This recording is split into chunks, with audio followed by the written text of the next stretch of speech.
नमस्कार आणि स्वागत आहे. चला एक विचार करूया. समजा आपल्याला काळाच्या पलीकडे जाण्याची संधी मिळाली. म्हणजे भूतकाळ, वर्तमानकाळ आणि भविष्यकाळ. हे सगळं एकाच वेळी अनुभवता आलं. एकाच क्षणी जन्माला येणं आणि त्याच क्षणी मृत्यू अनुभवणं. कसं वाटेल? आज आपण याच गुंतागुंतीच्या विषयाच्या मुळाशी जाणार आहोत. निर्मिती, वेळ आणि आपलं स्वातंत्र्य ह्यांचं नेमकं काय नातं आहे? आपल्याकडे काही स्रोत आहेत जे या गहन तात्विक आणि धर्मशास्त्रीय प्रश्नावर एक वेगळाच प्रकाश टाकतात. या चर्चेतून आपल्याला हे समजून घ्यायचं आहे की या स्रोतांनुसार निर्माण झालेल्या कोणत्याही जीवाला काळाच्या बाहेर जाणं का शक्य नाही आणि वेळ किंवा काळ ही संकल्पना आपल्या अस्तित्वासाठी इतकी महत्त्वाची का आहे. चला तर मग या विचारांच्या सागरात खोलवर जाऊया. ठीक आहे, तर मग सुरुवात या मूलभूत प्रश्नापासून करूया. या स्रोतांमधली मूळ कल्पना अशी आहे की जी गोष्ट कधीतरी सुरू झाली ती गोष्ट नेहमीपासून अस्तित्वात असलेली बनू शकत नाही. हे ऐकायला खूप सोपं आणि तार्किक वाटतं की नाही? ज्या गोष्टीला एक स्टार्ट बटन आहे ती गोष्ट सुरुवातीशिवायची असूच शकत नाही. तुम्ही एका महत्वाच्या मुद्द्याला हात घातला आहे आणि खरं तर हेच या सगळ्या चर्चेचं केंद्र आहे. हे ग्रंथ दोन प्रकारच्या अनंतत्वात म्हणजे इन्फिनिटीमध्ये स्पष्ट फरक करतात. एक आहे निर्मात्याचं अनंतत्व, त्याला आपण शाश्वत अनंतत्व म्हणूया. ते काळाच्या आणि अवकाशाच्या पलीकडचं आहे. त्याला सुरुवात नाही आणि शेवटही नाही. ते एकाच वेळी सर्वत्र आणि सर्वकाळी आहे. आणि दुसरं अनंतत्व कोणतं? दुसरं अनंतत्व आहे निर्मित जीवांचं, म्हणजे आपलं. ते असं आहे की त्याला एक निश्चित सुरुवात आहे, एक उत्पत्तीचा क्षण, पण त्यानंतर ते कदाचित कायम टिकेल. म्हणजे ते सुरू होतं पण संपणार नाही. या दोन्ही कल्पनांमध्ये जमीन-आसमानाचा फरक आहे. प्रत्येक निर्मित वस्तू किंवा जीव आपल्या त्या पहिल्या क्षणाशी, त्या निर्मितीच्या बिंदूशी कायमचा बांधलेला असतो. तो क्षण पुसून टाकता येत नाही. अच्छा, म्हणजे एका रेषेसारखं तिला एक सुरुवातीचा बिंदू आहे, पण ती पुढे अनंत काळ चालू शकते. पण ती रेषा स्वतःला तिच्या सुरुवातीच्या बिंदूच्या आधी नेऊ शकत नाही. ते तिच्या स्वभावाच्याच विरुद्ध आहे. अगदी अचूक उदाहरण आहे.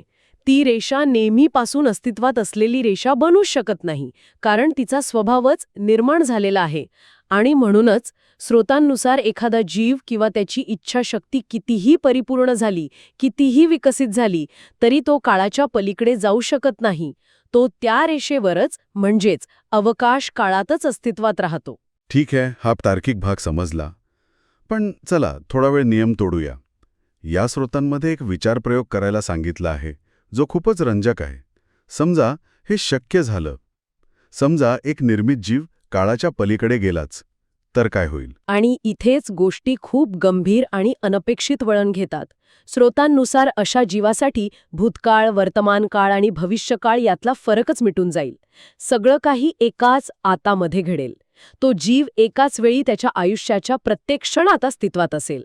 जन्माच्या क्षणी, बालपणी, तारुण्यात, मृत्यूपूर्वी, सगळं एकाच वेळी. एक मिनिट, हे नीट समजून घ्यायचा प्रयत्न करतोय. म्हणजे जर त्या जीवाने आयुष्यात कधीतरी एक चूक केली असेल तर त्या चुकीचं काय होईल? त्यामुळे त्याचं ते एक कृत्य हे एक शाश्वत पाप बनतं. तो असा जीव नसतो ज्याने भूतकाळात पाप केले होते, तर तो असा जीव बनतो जो भूतकाळ, वर्तमान आणि भविष्यकाळात नेहमीच पाप करत असतो. नेहमीच? हो, कारण त्याच्यासाठी नंतर किंवा आधी असं काही उरलेलंच नाही. बापरे, म्हणजे तो त्याच्या त्या एकाच चुकीच्या क्षणात कायमचा गोठून जातो. त्याला त्या क्षणातून बाहेर पडून मी चूक केली, मला माफ करा असं म्हणायला वावच नाही. अजिबात नाही. ही कल्पनाच अंगावर काटा आणणारी आहे. आपण ज्या रेषीय काळात जगतो त्यात आज चूक झाली तर उद्या ती सुधारण्याची, पश्चाताप करण्याची संधी असते. पण काळाच्या बाहेर सगळं एकाच वेळी घडतं. हो, गुन्हा, गुन्हेगार आणि न्याय हे सगळं एकाच वेळी. तिथे पश्चात्तापासाठी नंतर नावाचा कोणताही क्षण नसतो. स्रोत सांगतात की असा जीव देवासमोर उभा राहताच त्वरित नष्ट केला जाईल. नष्ट केला जाईल? हो, कारण त्याचं संपूर्ण अस्तित्वच त्याच्या पापाची सततची साक्ष देत राहील. हे एका अशा कम्प्युटर फाईलसारखं आहे जी कायमची करप्ट झाली आहे. ती दुरुस्त करता येत नाही, फक्त डिलीट करता येते. खरं सांगायचं तर हे खूपच भयानक आहे. म्हणजे आपल्या चुका सुधारण्याची संधी मिळणं ही किती मोठी गोष्ट आहे हे यावरून कळतं. पण मग माझा पुढचा प्रश्न तयार आहे. ज्या जीवाचे इच्छा स्वातंत्र्य परिपूर्ण झाले आहे, ज्याने कधी पाप केलेच नाही किंवा करणार नाही, अशा जीवाला तरी काळाच्या पलीकडे जाण्याची परवानगी मिळते का?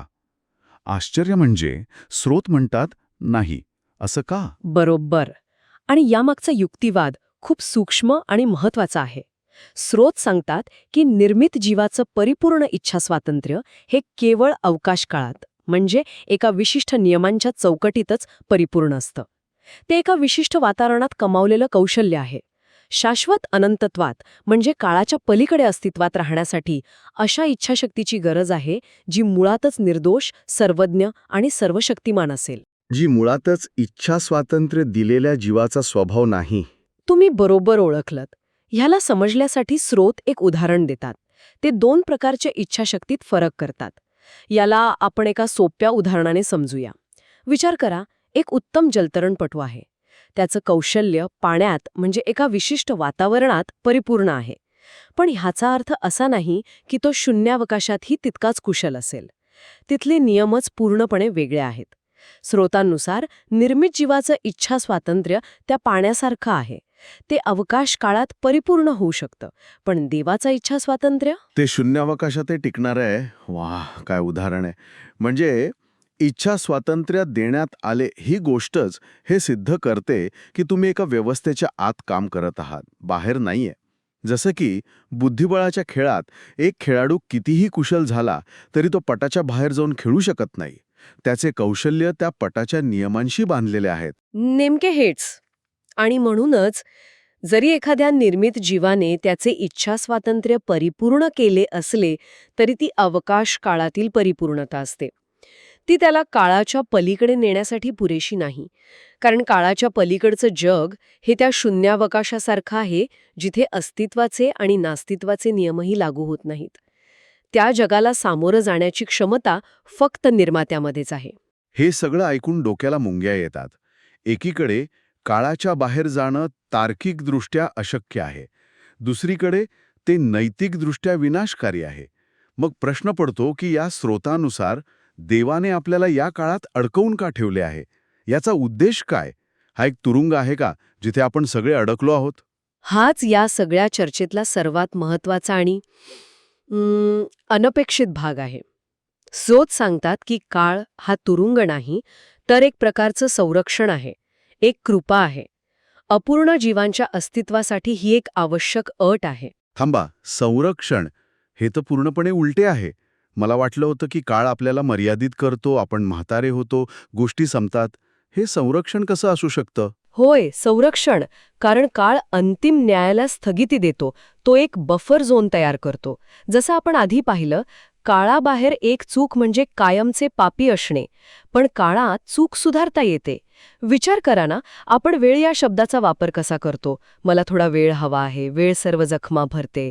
या स्रोतांनुसार हे फक्त बोलण्याचे प्रकार नाहीत, तर काळाचा मूळ उद्देशच हा आहे. काळ हा पश्चातापासाठी दिलेला श्वास आहे.